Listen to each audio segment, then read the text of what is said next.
తెలంగాణలో SIR enumeration ప్రక్రియ నేటితో ముగియనుంది. అయితే రాష్ట్ర వ్యాప్తంగా ఎస్ఐఆర్ ఎన్యూమరేషన్ ప్రక్రియ కాలేదు. దీంతో మళ్లీ గడువు పొడిగిస్తారా లేదా అన్న ఉత్కంఠ అయితే నెలకొంది. ముగింపునకు సంబంధించి ఓటర్లలో తీవ్ర ఉత్కంఠ నెలకొంది. ఇప్పటికే ఎన్యూమరేషన్ గడువును భారత ఎన్నికల సంఘం 2 సార్లు పొడిగించింది. రాష్ట్ర ఎన్నికల సంఘం కార్యాలయ వివరాల ప్రకారం నిన్నటికి రాష్ట్ర వ్యాప్తంగా మొత్తం 78.14% డిజిటలైజేషన్ పూర్తయింది. రాష్ట్రంలో మొత్తం 3.38 లక్షల ఓటర్లు ఉండగా ఇప్పటివరకు 2.64 లక్షల ఓటర్లు డిజిటలైజేషన్ ప్రక్రియ పూర్తయింది. వీటిలో యాదాద్రి భువనగిరి జిల్లా 94.30% డిజిటలైజేషన్తో రాష్ట్రంలోని అగ్రస్థానంలో నిలిచింది. కాగా హైదరాబాద్ జిల్లాలో డిజిటలైజేషన్ అత్యంత కనిష్టంగా 58.58% నమోదైంది. ఇదే అంశానికి సంబంధించి మరిన్ని డీటెయిల్స్ మా కరెస్పాండెంట్ యాకేష్ అందిస్తారు. Yakesh, good morning. తెలంగాణ రాష్ట్రంలో నిర్వహిస్తున్నటువంటి సర్ ప్రక్రియ ప్రస్తుతం నేటితో తేదీ ముగుస్తుంది. ఈ నేపథ్యంలో ఇప్పటి వరకు ఓటర్లలో కూడా కొంత తీవ్ర ఉత్కంఠత నెలకొందని చెప్పుకోవచ్చు. ఇప్పటికే భారత ఎన్నికల సంఘం 2 సార్లు కూడా ఈ ప్రక్రియను పొడిగించింది. గడువు పొడిగించినప్పటికీ కూడా ఇంకా అనుకున్న మేరకు కూడా ఈ సర్ ప్రక్రియ కొనసాగలేదని తెలుస్తా ఉంది. అయితే అధికారులు వెల్లడించిన వివరాల ప్రకారం ఇప్పటికే 2 సార్లు కూడా గడువు పొడిగించినప్పటికీ మరొకసారి గడువు పొడిగించే అవకాశాలు లేవని తెలుస్తుంది. ఇప్పటి వరకు ఈ ప్రక్రియలో భాగస్వామ్యం కాని పౌరులు వెంటనే తమ వివరాలను నమోదు చేసుకోవాలని కూడా అధికారులు సూచిస్తున్నారు. రాష్ట్ర వ్యాప్తంగా ఇప్పటి వరకు దాదాపు 73% అంటే 73,95,000 మంది మాత్రమే తమ ఎన్యూమరేషన్ ప్రక్రియను కూడా ఓటర్లు పూర్తి చేసుకున్నారు. ఈ భారీ సంఖ్య కారణంగా రాబోయే తుది ఓటర్ల జాబితాలో మొత్తం ఓటర్ల సంఖ్య ఊహించని రీతిలో కూడా తగ్గే అవకాశం ఉన్నట్లు ఎన్నికల విభాగం అంచనా వేస్తా ఉంది. ముందుగా నిర్ణయించినటువంటి షెడ్యూల్ ప్రకారం ఈ నెల 17న సిఇఓ కార్యాలయం డ్రాఫ్ట్ ఓటర్ల ఇస్తుంది. ఆ తర్వాత నెల రోజుల పాటు కూడా అభ్యంతరాలు, సవరణలు, కొత్త దరఖాస్తులను సేకరించి వాటిని క్షుణ్ణంగా పరిశీలించి పూర్తి స్థాయి తుది ఓటర్ల జాబితాను కూడా సిద్ధం చేయనున్నారు.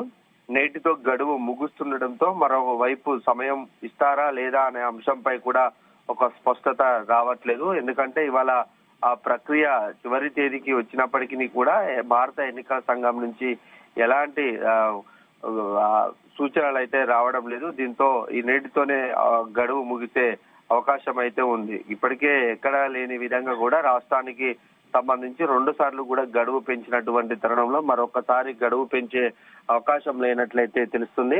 ఓటర్లు పంపినటువంటి ఎన్యూమరేషన్ పత్రాలను బూత్ లెవెల్ అధికారులకు అంటే బిఎల్ఓలు అందించే గడువు సోమవారం అంటే నేటితో ముగుస్తుంది. ఆ తర్వాత సమర్పణ గడువును ఇప్పటికే 2 సార్లు పొడిగించామని, ఇక పొడిగించే యోచన కూడా లేదని భారత ఎన్నికల సంఘ వర్గాలు కూడా చెప్తున్నాయి.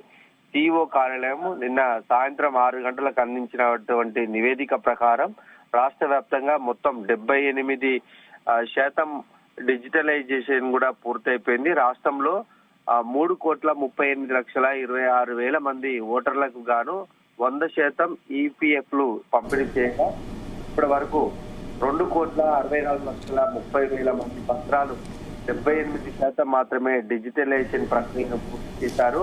ఇందులో మొదటగా యాదాద్రి భువనగిరి జిల్లా 94% డిజిటలైజేషన్ తో రాష్ట్రంలోనే అగ్రస్థానంలో నిలిచింది. జనగామలో 91%, సూర్యాపేటలో 90%, మెదక్లో 90%, మహబూబాబాద్ లో 90%, జిల్లాల వారికి కూడా స్థానాలు ఉన్నాయి. ఇంకా హైదరాబాద్ చూసుకుంటే చాలా దారుణంగా కూడా సర్ ప్రక్రియ కొనసాగుతుంది.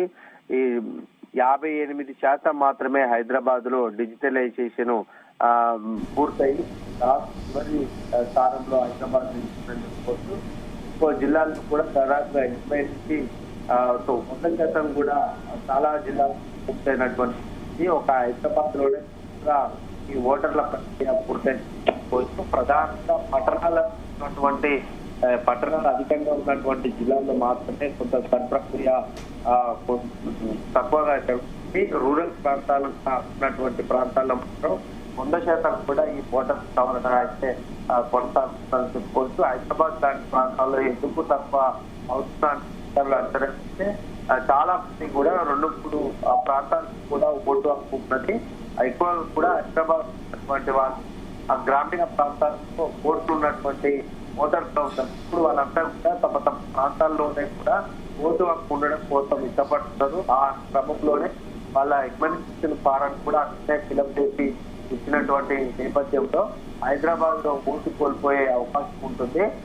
ఇంకా తెలంగాణతో పాటు ఆంధ్ర సంబంధించి కూడా చాలా ఓటర్లు ఆంధ్రాలో ఉన్న క్రమంలో తమ సొంత గ్రామంలో తమ సొంత పట్టణాల్లో ఉండాలన్న ఉద్దేశంతో ఓటర్లు ఇక్కడ హైదరాబాద్ లో ఓటర్లు తొలగించుకోవడానికి కూడా చాలా మంది ఆసక్తి చూపారని చెప్పుకోవచ్చు. తమ సొంత ప్లేస్ లోకే ప్రాధాన్యటువంటి క్రమంలో ఓటర్లు ఎక్కువగా హైదరాబాద్ లో ఈసారి 3% తగ్గే అవకాశం కనిపిస్తా ఉంది. దాదాపు 73 లక్షల మంది ఓటర్లు కూడా ఈసారి తెలంగాణలో తగ్గే అవకాశం అయితే చాలా స్పష్టంగా ఉంది. గతంలో ప్రక్రియ చేపట్టినటువంటి రాష్ట్రాల్లో కూడా చాలా పశ్చిమ బెంగాల్ కానీ బీహార్ కానీ ఆయా రాష్ట్రాల్లో కూడా ఓటర్లు భారీగా తగ్గినటువంటి పరిస్థితిని చూస్తున్నాము.